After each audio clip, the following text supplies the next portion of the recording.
Hi, I'm Robert. Thanks for tuning in to my YouTube video. I'm a very handy person. I've been fixing things as far back as I can remember. Since I was 9 years old, I've fixed stuff like sheetrock walls, small appliances, computers, and the list goes on and on. I even have some formal training in carpentry and computer repair. So I hope you find this information useful.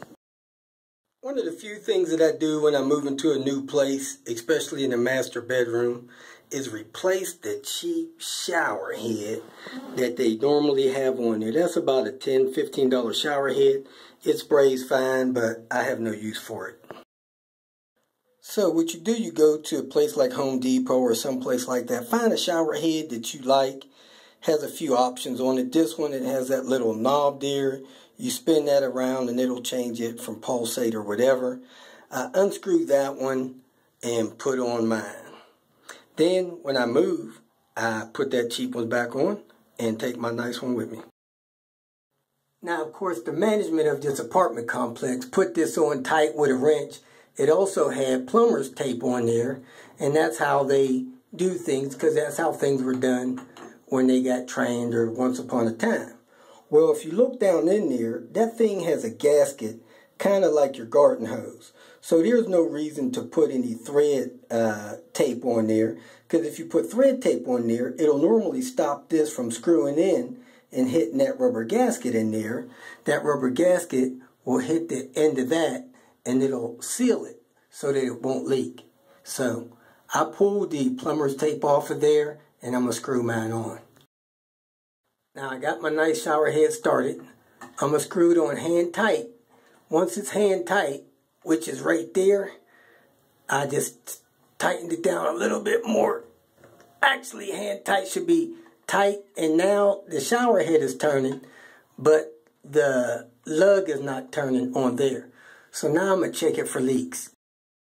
So I crank this up to shower, I turn on the cold water, and I'm going to see if it leaks.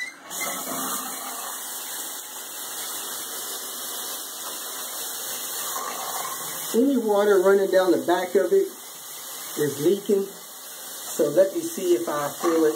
It is leaking a little bit, so I'm going to put a wrench on there and tighten it just a little bit to see if I can stop it from leaking and dripping off the edge of there.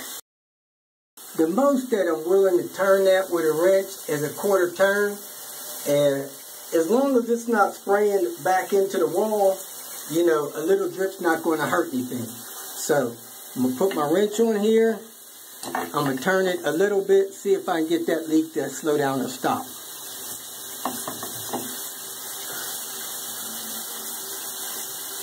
Look like it's still dripping about the same amount.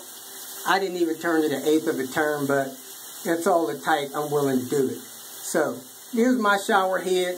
Great improvement over theirs. It has the massage and pulse feature. It has the waterfall feature, and it has the standard spray feature. So I like that better than what they had.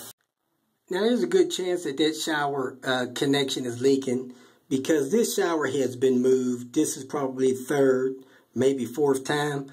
I may be able to get a new piece and seal that goes on the inside of it. But like I said, as long as the water's leaking down into the tub and not spraying back into the wall or something, there's no harm in it dripping a little bit, so I'm going to leave it like it is.